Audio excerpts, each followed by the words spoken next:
Ayan, at meron tayong brand new battery charger.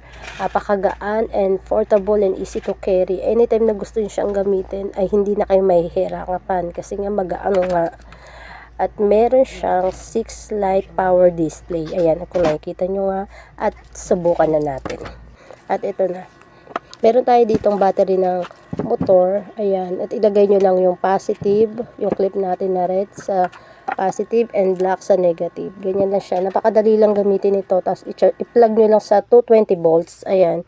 Kung makikita nyo umiilaw, oh, nagbi-blink siya. Yung battery natin charge na nasa 40% pa lang. So, iiwanan natin to tapos balikan natin siya ulit. At ang kagandahan nito, pwede mo siyang gamitin sa e-bike, car, or motor, basta 12 volts. At ayan na nga, binalikan na natin. Pagkalipas na ng isang oras, nasa 80% na siya. Ayan. Pagkalipas ng 1 hour and 20 minutes, ganyan na siya, full charge na. Ganyan yung itsura niya pag na full charge. Kung ang hinahanap mo, high quality, easy to carry, and fast charger na rin, ito ang para sa'yo.